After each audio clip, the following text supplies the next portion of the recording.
All right, we're getting ready to go live here on College Planning Open Mic Night. Welcome. This is a live streamed, if God and Mark Zuckerberg are willing, two different people, two different entities, I believe. This is a live stream to our Facebook page.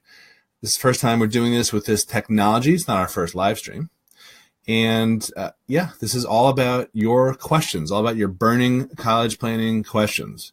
So I see a bunch of people coming on. Looks like things are working okay. If you guys can hear and see and all that, please indicate said sight and hearing, audio and visual in the comments there. And that would be very cool. So I'm going to make one little adjustment here.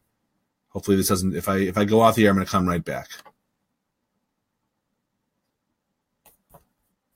See if this changes.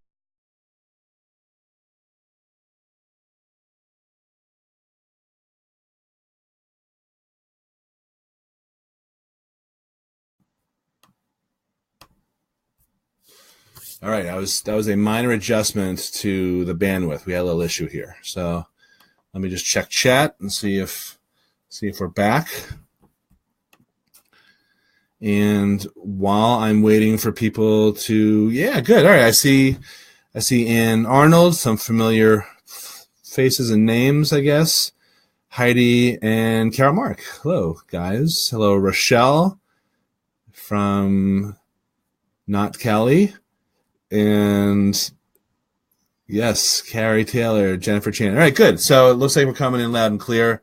Yeah, I was just making a little bandwidth. I forgot to go to my Ethernet in case you really want to know that. Okay, good. So Pearl is in the other room working chat. She had some dental work today, so I didn't want to torture her even more by. Well, actually, what would be more painful, the dental work or coming on the broadcast? No comment from Pearl. Okay, so I didn't want to torture her any further. So this is a little bit different than our typical shindigs. This is just, you ask your questions, lob them in. I already have a lot to get me going for about, looks like 15 to 20 minutes or so that were submitted ahead of time. I'm going to give precedent to those. And then, Pearl, you can just, answer whatever you can in chat. Anything you can chat, you want to just create a separate document and then list them for me.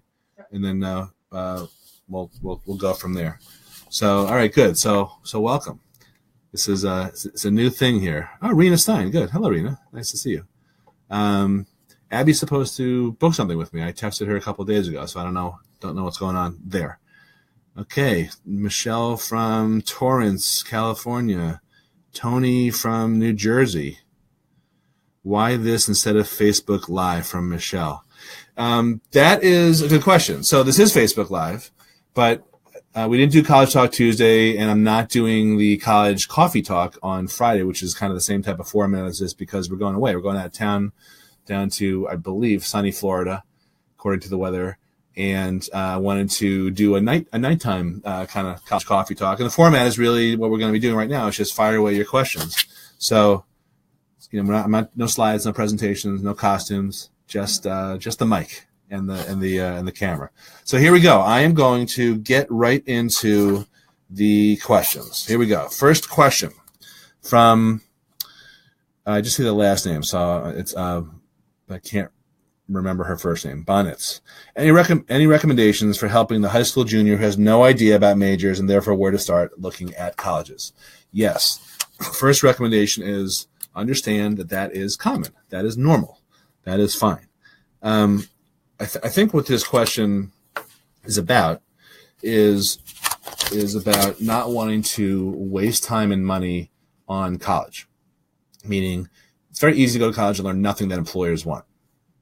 So our approach, which you may or may not have heard me yammer about because I do it quite frequently, is we look at this college process as really trying to be more of a means to an end. I say the 40 years, not the 4 years all the time. So in other words, we like to have a clue about certain types of majors and fields that lead to fields where you can actually make a living. So our process for doing this, and we have our own way of doing it, but you can certainly, a lot of people can I'm sure can do it on their own. I've heard feedback from some people who've kind of pulled this off. Is we have a combination of one of these objective strength finding assessments, which is scientific or at least quasi-scientific, and then we couple that with a pretty extensive consultation with our career counselor. And the idea is to kind of uncover how a kid is wired, and then apply that information to different careers and fields where you can actually get off the family's payroll and make a living. How's that for a novel idea? So we do things like look at the Bureau of Labor Statistics, and that's a great site, I think, to look at. The real issue is, in theory, college is supposed to prepare you for life after college, right? The problem is that if you think about it, we don't really know what the hot jobs and fields are going to be necessarily in 5 years.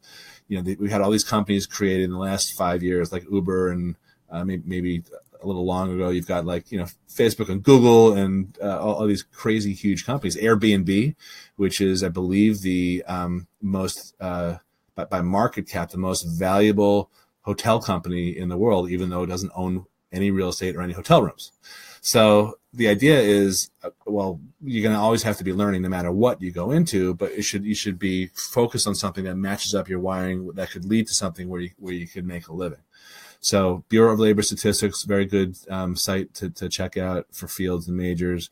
The assessment that we use is called the Birkman. That's Birkman. I don't know if that's any better than Myers-Briggs or Kolbe, Kolbe, or any of the other assessments floating around. I don't really have an opinion. I'm kind of agnostic on all that stuff because I'm not the career counselor. But our career counselor, Julie, and the people she works with have very strong feelings about which is the right one to use. But that's how we start. And then, and only then, after we spend a few days not thinking about college, then we start focusing on a college list. So there we go. All right. Question number 2. My daughter is a junior, and I've been looking online for a sample of the CSS profile so I can get a head start on the questions I need to answer come this fall. Where can I find a copy of the CSS profile question? That is from Tony Messina. That is on the College Board site, right? Pearl, is there a specific page on there or a sub URL or something? Well, you'd have to sign in. Right now, you could view a copy of the 2017-18 one or the 18-19 one, which may or may not have the exact same question. So what Pearl's saying, which is probably inaudible, is that this year's profile is a little new. Yeah. So we're wondering if next year's will look like this year. I think it will. I don't think they're going to change it 2 years in a row.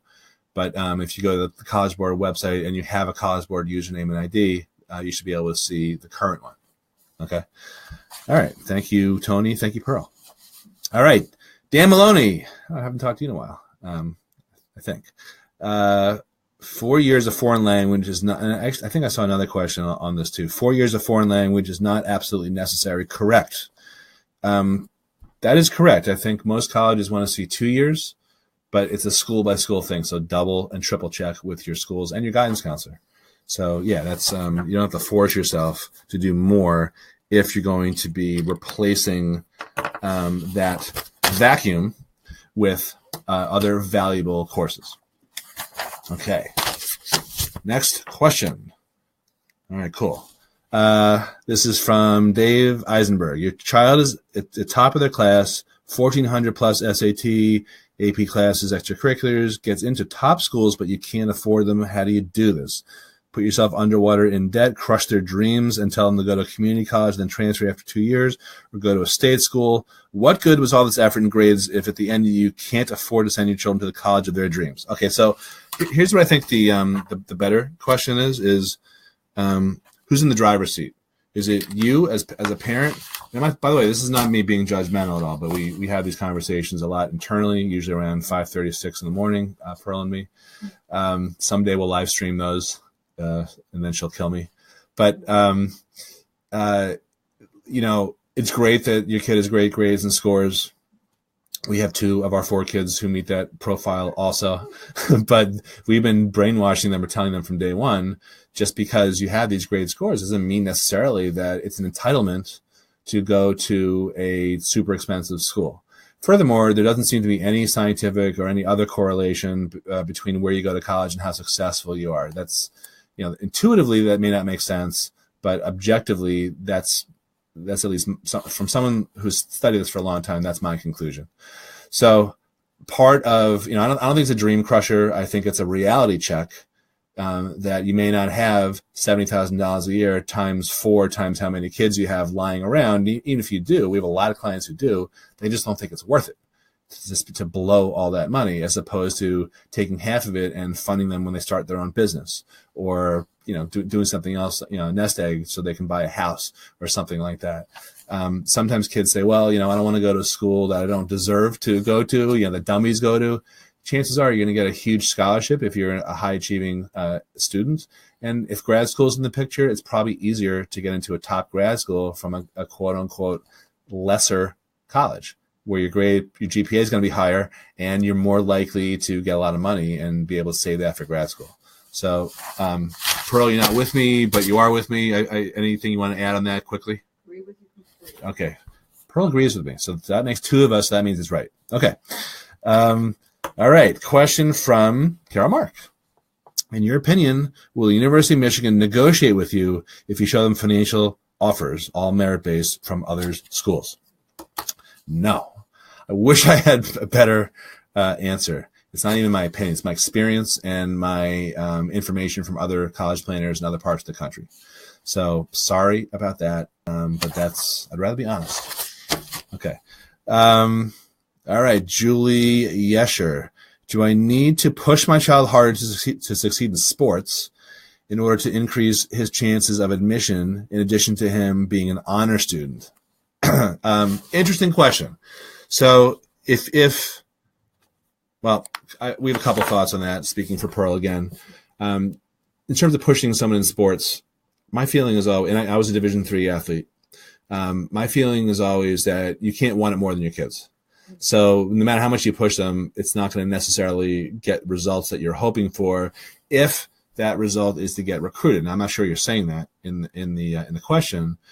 In terms of how good does it look to an admissions officer to have someone who's, participating in sports versus doing other things, I think it's pretty neutral. It's more about how deep they go in something, or maybe 2 things, whether that's sports or academics or music or some other type of performance or some other, it could be dozens of things, probably more than dozens of things. So sports in and of themselves don't really help unless you're a recruited athlete. And to be a recruited athlete, you have to be not only the best on your team, but one of the best in your league, even to play Division III sports. So pushing, I don't know if that's really going to be that effective. But again, I'm not positive what your question is. Anyone, if you are, if you have more questions, you don't feel comfortable, saying them over the interwebs here, you can still private message me, especially if you have a follow-up question to something that I'm answering. I'm just trying to zip through all these things and keep this relatively short to an hour. That's what I promised in my emails.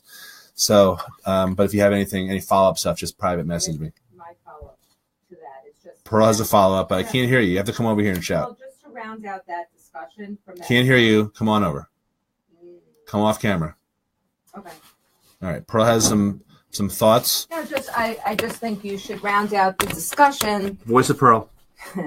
I think you should round out the discussion if the question about the honors student, should they be pushed into, or should they be rounding out their high school career with some athleticism, how should that student show some color or dimension to their profile when they're applying? I think maybe that was what they were getting at. How do you make them stand out?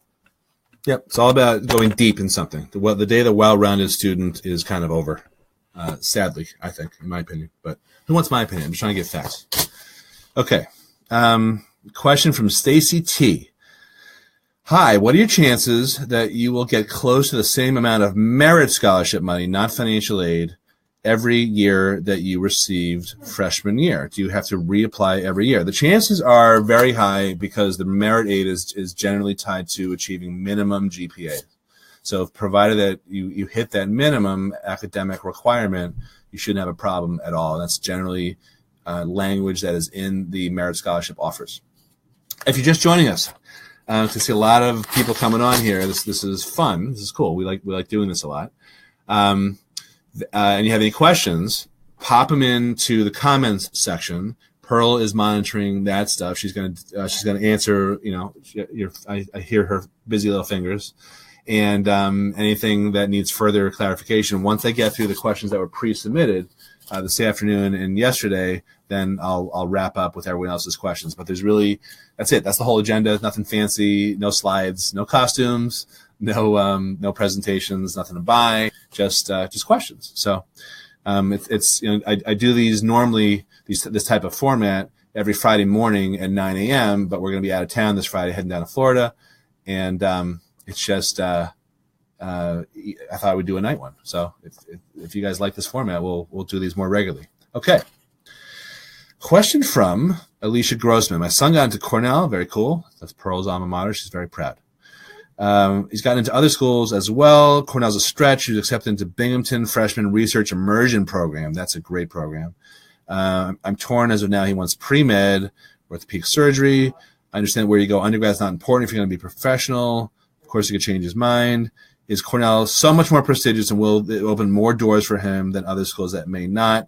And then there's some other stuff that's probably a little personal here. So my feeling is I would go to Binghamton. The research immersion thing is a terrific program, and yes, he could change his mind in his major. And Cornell is great, but so is Binghamton. And again, there's no objective, scientific, statistical. I don't know. I read this stuff. I honestly stopped reading articles like this as religiously as I used to. But there's really no proof, reasonable proof, that going to Cornell at $65,000 a year is going to be better than going to Binghamton at $25,000 a year, $30,000 a year times $420,000. I don't think Cornell is $120,000 better than Binghamton, particularly when you're talking about a probability of grad school. Even if you weren't, I'm not sure. Binghamton is, for those of you who are out of state, it's our flagship state school, and it's terrific. It really is. So. I personally, and I think Pearl would go for the Binghamton. Wholeheartedly, says Pearl. Without knocking her alma mater or her heart. All right. Question from Michelle Wolfson. As multiple admissions officers come in by April 1st, how do we even choose which college to attend? We have 4 amazing schools that could fit into our financial ballpark. Are there any metrics or outcomes we should be looking at, or is all a gut feel? And then she gives some more examples. I know it's a long question, and it's a huge decision. Thanks in advance. You are Mishi. That's funny. My answer is it's really, there's probably some objective data, but at the end of the day, you're going to make a decision that's not based necessarily on rational data, because a lot of it kind of looks the same. My best guess, or my best advice for doing that is, obviously visiting all 4 schools. But at these schools, I would speak to department heads and career centers and ask them a series of questions that have to do with, if I come here, what am I going to get out of this? And then just shut up. And that's not I wouldn't use that verbiage, but I think that's what you want to ask about are outcomes. And after you talk to 2 or 3 or 4 department heads of whatever you're thinking about majoring in, after you talk to the same amount of career center people, I think you will start to, long before that, I think you will start to develop a feel with how much support they're going to give you and your son or daughter. Talk to upperclassmen, that could be helpful. Also, admissions people, they can be helpful, but they also have a different agenda. I think a lot of times the department heads they're not really salesy at all, and sometimes they reveal the most damaging confession type information. So that's how I would do it. Hope that helps you, Mishi. Okay, or is it Mishi? Let me go with Mishi. All right. Next question from David Vu. What is the weighted percentage that college admissions officers look for?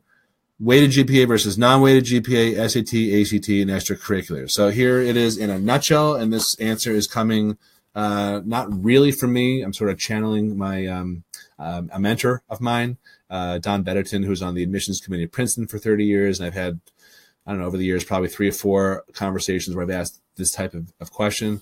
The best guess for people in the know like that is that grades and scores and rigor, meaning how many APs you've taken, are 60% at a really competitive college, 60. And then the other 40% is includes extracurriculars, but it also includes stuff that you can't control, like whether you're an international student or whether you're an underrepresented minority or a legacy or an athletic recruit and so on and so forth. So it's about 60-40 academic to non-academic factors. And within those non-academic factors, there's stuff you can control, good extracurriculars versus bad extracurriculars or neutral. There's really no bad extracurriculars, but a good extracurricular is one where you've gone deep and you've shown leadership and it's not the same type of stuff that every other kid does. We call it, being atypical, an atypical student activity. And we say engage in consistent atypical student activities, or CASA, C-A-S-A, consistent, not just junior year, but consistent atypical student activities. And that type of thing resonates with clients, but also admissions officers. Okay, here's an email that doesn't belong in my pile. It's something I bought. Okay. Now, I told you this was open mic, unscripted. All right. Now, question from Pam Hartnett. Our high school requires only 2 years of foreign language. Okay, yeah, I knew someone else asked me this. What do you recommend for a kid who wants to go into business or engineering? For each year he doesn't take a language, he'll be able to take math and science-related electives. Thank you. Again, it can help to take a language if you want to go into international business, for example. But I think that you want to go deep in something. I don't know what grade your kid is in. I'm guessing maybe freshman or sophomore. But yeah, I would max out the stuff that you're really interested in, and then go deeper, maybe outside of school at some point if that's all that's left. So if they are very interested in business or engineering, I would try to take as many of those courses as possible. Not only, not the exclusion of other stuff, but that's a good idea to take advantage of everything. But just to back up to the earlier question, whatever you do, the rigor counts the most. So electives are great, but an AP in a core class, which could include a language and an English and a math and a science, those are the four, I guess, the four cores. Those are the most impressive. Okay. How are you doing in chat, Pearl? Okay. Not ready for you yet. Oh. That was just a little placeholder. Okay. And if you're just joining us, pop your questions in the comment section. And I'm sort of halfway through, I think, the questions that were submitted ahead of time. And then Pearl is zipping around and answering some stuff, and she's saving some other stuff for me. Okay. All right. Question from Marnie. How do you know which schools give the most in merit money? Well, my flippant answer is because that's what I do for a living. But I think the question is, how does one know which schools give the most in merit money? So I'll give you a rule of thumb because there isn't like some published list. I wish there was one. But in general, private schools are more likely to give merit money than public schools. Any college that you're in the top 25% in grades and scores when you look at last year's admitted class. So if you know the average GPA was X and the average ACT score was Y, and you know that they admitted 5,000 kids, you can kind of figure out where you fall in compared to last year's cohort. And then if you're in the top 25% of that, you have a very good shot at getting money.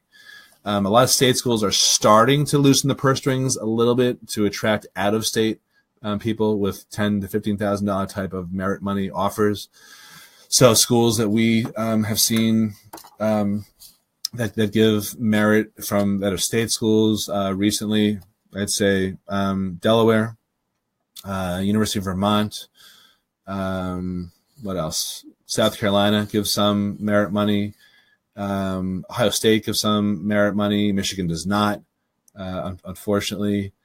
Schools that have a harder time attracting kids from your district are more likely to give merit money also, as opposed to the schools that have an abundance of candidates. That's just a general rule. University of Vermont, I don't know if I said that, the Catamounts, they give a little bit of money also.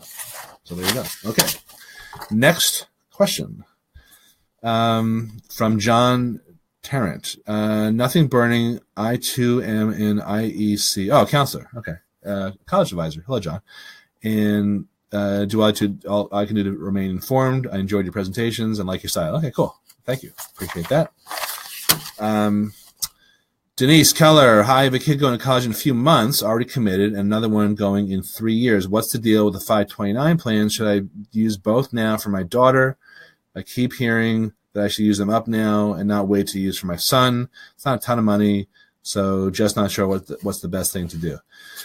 It may or may not be a good idea to use all of the money up front. What that will do though is improve your eligibility for future years. So from that standpoint, it makes sense.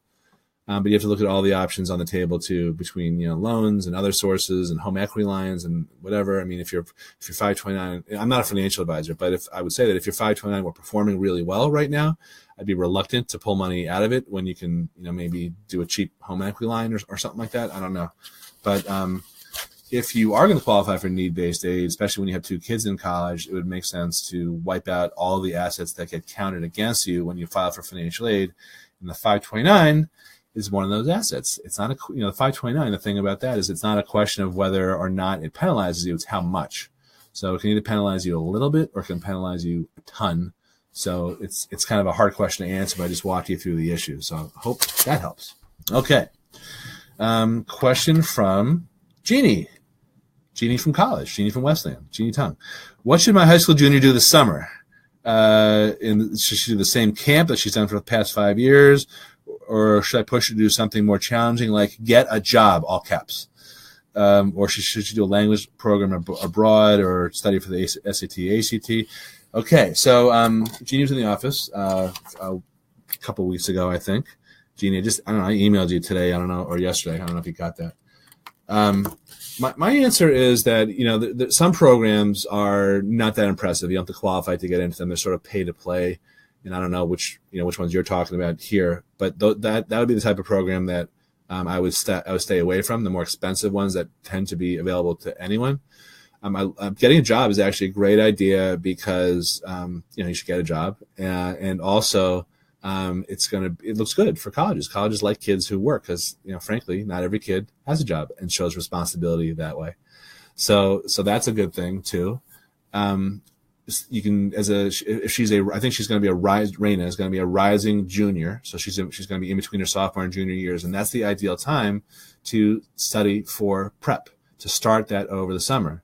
And it doesn't really matter if you're studying the SAT or the ACT as long as you're studying for something. But I would suggest you take a hybrid ACT/SAT test and then see how you do, and then focus on one, at least for a couple of tests in the fall and maybe in the spring of junior year. So any prep you do, Pearl, actually, you and I were talking about this a couple of days ago. Our son Harry, he and I talked about this today. Last summer, he's a junior now. Last summer, he took an ACT prep class, even though he hadn't had a lot of the content, and then he took an ACT early. I think it was September. And it turns out when he took the PSAT, he did better on that than he did on the ACT. But he said, he told me this morning, he goes, I actually used a lot of stuff that I learned in the ACT class on the PSAT. So he felt like that helped him. And that's the feedback I get. Cause it's all, you're all both test how much how much you're ostensibly. So just start the test prep somewhere. I think that's important, but it's not a full-time thing. It could be like a, 4-hour, 8-hour a week thing at most. And then fill the rest of your summer with a combination of fun and productive stuff. So the music stuff, going deep in something that, you're really interested in, that is great. There are programs that are not expensive and they're more meaningful. You just have to do a little bit of searching around, and of course, that's the type of thing that if assuming we end up working anyone who works with me that gets that type of advice specifically, but generally speaking, you absolutely don't have to spend a fortune in order to do something that looks good for college. In fact, that might have the opposite effect. All righty. Almost done here with the pre-submitted questions. All right, question from Evan Goldman. Pearl is giggling because she's, like I always think about the show 13, which I'm guessing most people on this webinar, this live stream, have not seen. But Evan Goldman is the lead character. Are you going to sing it or no? No, but I believe Evan Goldman actually has You've talked to him about it? A child who's into performing arts, so knows about it. He's got a child who knows about 13. You're the man, Evan Goldman. Yeah. Okay, I remember that part. Okay, so and there's a question too. So maybe I'll get to that. What are the best strategies? Ooh, good question. What are the best? I mean, they're all good questions. What are the best strategies to use when negotiating for additional financial aid after the initial offer? Okay, so I'm going to give you Evan's a forms prep client. You know, okay. So first of all, we're going to be doing this for you because that's part of our services. Second of all, there's really a couple different types of arguments to proffer to the financial aid office or the scholarship office. In terms of for scholarships, it really helps if you can say you're my top choice school, but you didn't give me enough money, and I did get these offers from other schools that were copies attached. I do this in writing, that were being forced to consider only for financial reasons. That is a great argument to make for scholarships if you're trying to get more of those. Need-based aid, you can still say that also we got these other offers from other, if that's the case, from other schools, or you can tell them about new information that they don't know, that are not on the financial aid forms. Typically that means expenses, because there's very few questions about expenses on the financial aid forms. So those expenses have to be extraordinary, though. They can't just be, we live in a very expensive area, they know. They see your zip code. That's not new to them. New information could be, I know we look one way on paper. You saw my tax returns from 2016, but 17 was a god-awful year, and my income was cut in half because of X, Y, and Z. That's new information that they don't know about. That could trigger another review and possible adjustment for need-based aid. Another type related type of argument could be, I know that we look one way on paper with our income, but we have so many extraordinary expenses that you would never know about, including unreimbursed medical expenses, or including stuff related to getting divorced and legal expenses, or hurricane or natural disaster related expenses, that type of stuff. The catastrophic types of factors, those can be used if they affect your ability to pay for college. Financial aid is all about your resources that you have available to afford college. So if there's anything that detracts from that ability to pay for college that they don't know about, that is important information. Now, that being said, there's a lot of bad examples. So I gave one, we live in an expensive area, our property taxes are high. Okay, they know that. Another one could be, well, we have kids in private school, and we have very high expenses that way. Most colleges will be like, okay, that's your choice. The only some colleges that I can think of that like that ask about, so this wouldn't be new information because they would ask about it on the CSS profile financial aid form, are the Jesuit. A lot of Jesuit colleges want to know if you're spending money sending your kid to a Jesuit secondary school, because it shows that you're committed to that type of philosophy. So that's really the main thing. It's either another offer from another school, expenses they don't know about, or a drop in income, or something that bears on your ability to earn money that's also not on the form. So those are the three big types of arguments to make. And I always do everything in writing. Frequently colleges have forms that they want you to fill out. I don't recommend calling them first, other than just to say, hey, I was wondering if you could tell me about what my eligibility was. I didn't get an offer from you.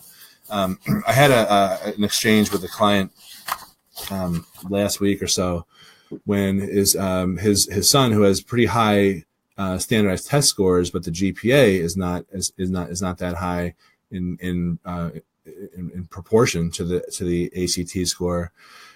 He got into a good school, but didn't meet the criteria for a merit scholarship.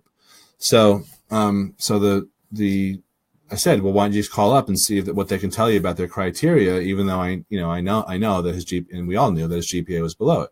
And so the school, the admissions officer said something like, he doesn't fit into our box, so we don't have any money for him. So the dad asked me, is that it? Is that the end of the road? I said, well, yeah, I mean, it's at their discretion. And the response I got was, well, I'm very disappointed. I wish you could do more for us to me.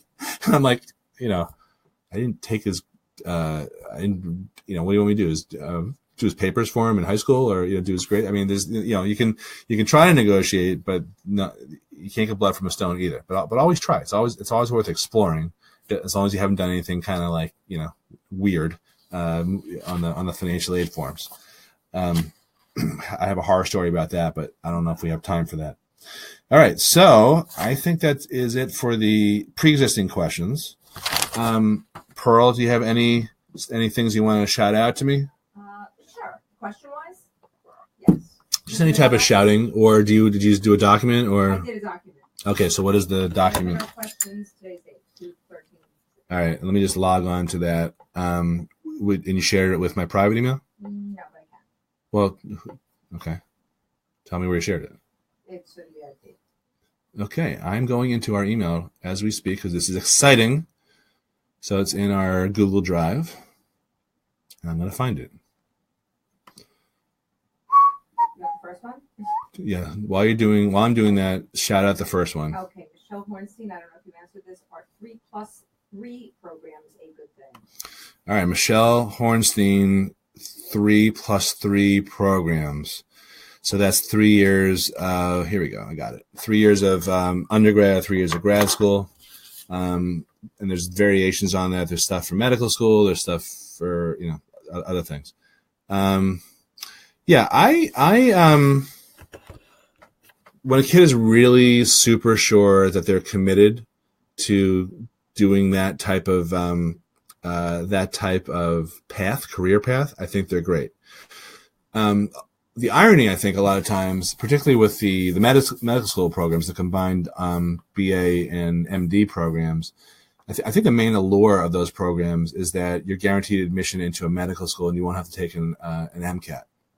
I think the 3+3 types of programs work the same way. I see those with like physical therapy and nursing, that type of thing. But I think the irony is that the kids who get into those programs are so hard to get into.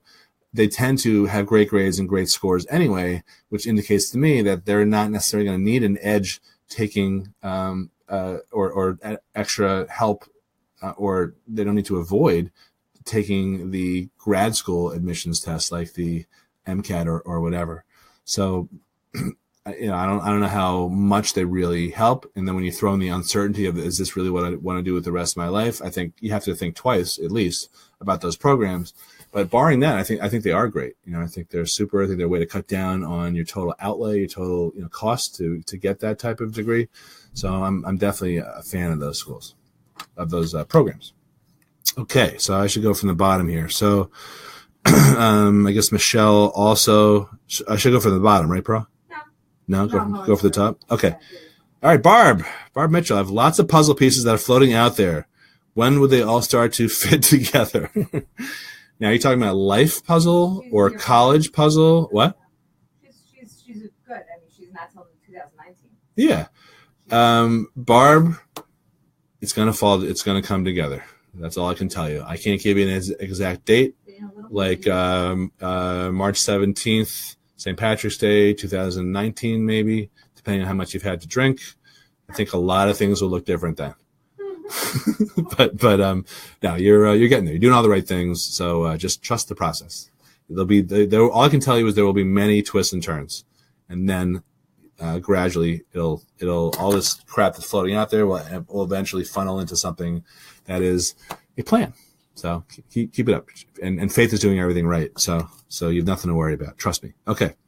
Rochelle, Jeff Salingo, Life After College, awesome book. Suggests going to school where you want to work because of networking perks. Other suggestions are going somewhere geographically different, so you really stretch yourself out and learn more with different culture, etc. Your opinion? Yeah, I mean, I think sometimes those are mutually exclusive things, though, because if you want to work, kind of where you grew up, like in the New York area or the San Francisco area or whatever, and you go away, it might be a little harder to to end up back home with the networking and all that.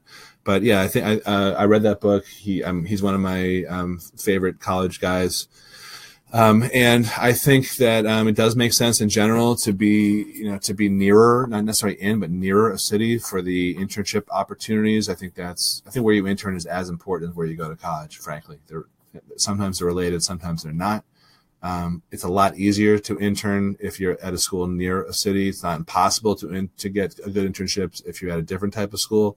It's just harder in general, as a rule of thumb. So yeah, that's I recommend anything that he writes, Jeff Salingo. Do you know what college he went to? I do. Rochelle, if you know that, put it in comments. And don't cheat, okay? No one. You're not gonna get any. You're just cheating yourself if you look it up on in Wikipedia or something. All right. Put on the glasses. Michelle Mabel, fake name, from Beatles. Our child is taking the hardest classes, ABIB, now finding out top tier schools aren't taking more than 12 to 18 out of 27 possible college credits. Thoughts? Yeah.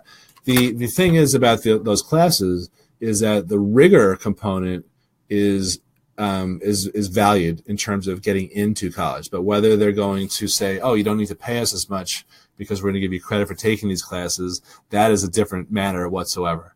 And a lot of schools from Ivies on down are starting to back away from giving kids college credits that they had earned either by taking an AP or performing well on an AP exam, and same thing with IB.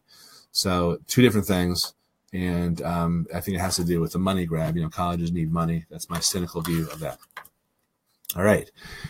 Michelle Hornstein, do Drexel, Fordham, Miami of Ohio, or Penn State, are they worth negotiating with? On that list, I would say you're less likely to get anything from Miami of Ohio or Penn State, but the other two, you got a shot. But is it worth negotiating? It's worth trying, definitely. But the big state schools are much harder. Jennifer Chan. Hello, Jennifer. How do we get college to pay for room and board? A couple things. One is, need-based financial aid, which I'm not sure you qualify for. That is based on the total cost of attendance, tuition plus room and board. So indirectly, that could get paid for many students. Other than that, be an RA, be a resident advisor sophomore year. That's something that I talked about with my son who's in college right now. I haven't mentioned it to him recently. Most of my texts to him are just like making fun of him or sarcastic comments about the Olympics or, something like that. I texted him tonight, actually, Pearl. I said, I was amusing myself. He usually ignores me. Oh, today I told him one of his friends is a cashier at the local supermarket. And I always I just harassed the heck out of this kid, which my son appreciates, even though he's 3 hours away. So that's my relationship. Yeah, exactly. Okay, so anything else that I am missing here? One more new one I did. You gave me another new one at the bottom. Lisa Davis. Is it worth to pay for dual enrollment credits? I think it is. Just be careful. I'm sure that was prompted by what I just admonished about, is that you definitely want to make sure that those credits are going to be accepted by most of the colleges that you apply to, and you can actually make an appointment with the admissions people at the second college, or really the first college. But if you're doing dual enrollment, you've got high school, you're taking classes at a local community college, which is technically College One. You want to see if you're going to apply to another like 6 or 7 or 8 or 12 four-year colleges. You need to get a hold of that information before you apply, so that you, instead of your supposition that you're applying as a sophomore, you don't want to, or maybe possibly a junior, you don't want to be blindsided when it's too late. So definitely, it's all ascertainable. You just have to do a little bit of rolling up your sleeves and do some work. Okay, Pearl, I see some more stuff coming in from you. All right, Tony Lopresti, how negotiable is NYU if you need financial aid? Sadly, really crappy. They are really stingy with. We've had exceptions, but those have been shocking. So they are one of the worst with need-based financial aid. If they want you barely enough for merit, that's a different story. But they're bastards. I mean, they're really not nice at NYU. So, sorry.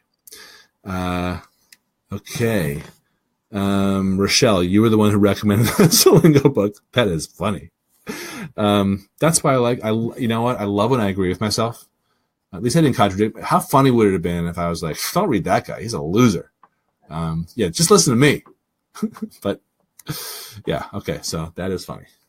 And Frank Bruna. Yeah, that is such a great book too. Where you go is not who you'll be. He is a great writer. I mean, he's a very ultra liberal and kind of doctrinaire guy when he writes about politics and Trump and that type of stuff, which is really not my cup of tea. I'm just not a doctrinaire guy at all. But I think he's a great writer. He's very entertaining and he's really sarcastic. But his stuff that he's written about college, I think, is terrific. I believe he's a New York Times writer.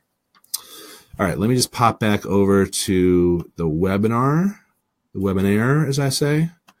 I think, who else we got here? Stingy, NYU, people agree with me. Yeah. So who else is here? I see Laura Fuller. Hello. Big John McCabe, Pearl Chisner Lockwood. You joined. The Quinlans, one of them, probably not Greg. I'm guessing it was Anne. Stella Kronk. All right, good, nice. Heidi, loyal Heidi. Heidi, who looked very blotchy from sun. Last photo I saw of her. Her and Kristen needed some tanning help. Anyway, okay, so I think that is good. I think that's good for now. Anyone, last call for questions. I'll take a sip of water. I'll just say hello to, oh, you know what's funny last time? So we, every once in a while we have someone on these webinars named Alexa, and when I say the name, anyone who has one of those Amazon Echoes, apparently I trigger that. So hello, Alexa, Alexa, Alexa. Alexa, please buy every one of Andy Lockwood's books on Amazon. I'm just, come on. That's a new joke. Not funny, Pearl? Yes, funny joke. Thanks. By the way, I did a presentation. I don't know if any of you guys were there, but I did a presentation in the city, New York City, last week, and I got a really complainy, negative email about how awful and politically incorrect I was. And it was, first I was mad, but then I was like, God, this is great because it just shows that she was paying attention to me. So she didn't like a bunch of the jokes I'd made that, like, if you're a white guy, it's harder to get into college, but I'm not racist because I happen to like white people, just jokes like that. She didn't think were appropriate, which they definitely, I was running them by my mom this morning, actually. And she, she didn't exactly say that they were tasteful, but she did say that they were like, a little funny and what's the big deal? She's usually the biggest critic. So I thought that was really funny. That I was almost banned. I don't think I'm coming back. But the conversation I had at the end with the person who invited me was, yeah, when can we do this again? I want to book you for next year. I'm like, great. And then they got this email and the next day, and haven't heard much about my open invitation since then. But ironically, one person who was there scouting me, she's a PTA head at another high school in the city, who happens to have been an African American woman, just for what that's worth. She said she made a beeline for me afterward, and she wants to book me. So interesting. So a little food for thought. All right, Pearl, is there anything else I need to address before we go back to our lives, our glamorous lifestyle? I think we're all caught up. Oh, look at that, Pamela Van Dam, PVD. Yeah, she said, PVD says hi. Yeah, you gave a shout out to PVD. That's nice. Joanne, good. Yeah, we're trying to get together, right? Joanne Abosh. Here's one from Nadia. Okay. Is junior year too late to start volunteer work? Is it better to leave it off? No, I wouldn't not do it. It's just not going, I wouldn't focus on it and all of a sudden build your whole, your college application around it because you just started doing it. But it's great. Definitely do whatever you can. I mean, our own son is a junior. He's done some stuff that's very cool. He's done other stuff that's not. He dabbles, but we're not telling him not to do stuff. We're just, I just want him to do a little bit more of the stuff he's really good at, which I think he's doing for the most part. All right, Michelle, you're welcome. Nadia, that was your question. Jennifer Chan, it's also hard for Asians to get into college too. Yeah, well, that was my whole point. The thing is that I said, if you're playing a white guy, or that substitute, your minority group of choice, Asian, Jewish, whatever, it's just harder to get in. I'm sorry. It's not like you're penalized. It's just that you're not as desirable as someone who's not in one of the overly represented groups. That was really my point, but I could have expressed it in different non-humorous ways. I just try to make this entertaining. So that's my goal. Informative and entertaining. All right. I'm going to sign off. Dan, you're welcome.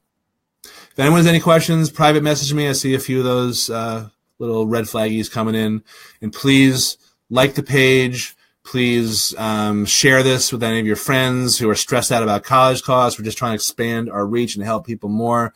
Not doing a lot of one-on-one free consultations anymore because it got too overwhelming. We're almost by referral only at this point, but Pearl and I still love doing these group freebies, and I'll do them as long as people show up and have questions like you guys did. Even if people ask me the same thing over and over again, which it feels like sometimes, that just means that either I'm slurring my words, or they just need to hear it again, or they're new people, or some combination. Sometimes you need to hear the same thing, because the best sort of description I've ever heard was life is sort of like a spiral staircase. So you go around, then you're at a different perspective, then you go around again and you're at another one. And even if you hear the exact same thing, you're going to interpret it differently. So you're always welcome to come on, no matter what part of the staircase you're on. And thanks a lot for joining us and spreading our information like a rash. And just private message me if there was anything that came up that you want a little bit more explanation or clarity, or you have questions or whatever. Okay, signing off. Pearl, any last minute things from you? Happy Valentine's. Happy pre-Valentine's Day from my Valentine Pearl, who has already received lovely flowers in advance. Thank you very much. All right, cool. All right, we're going to sign off now. Talk to you later.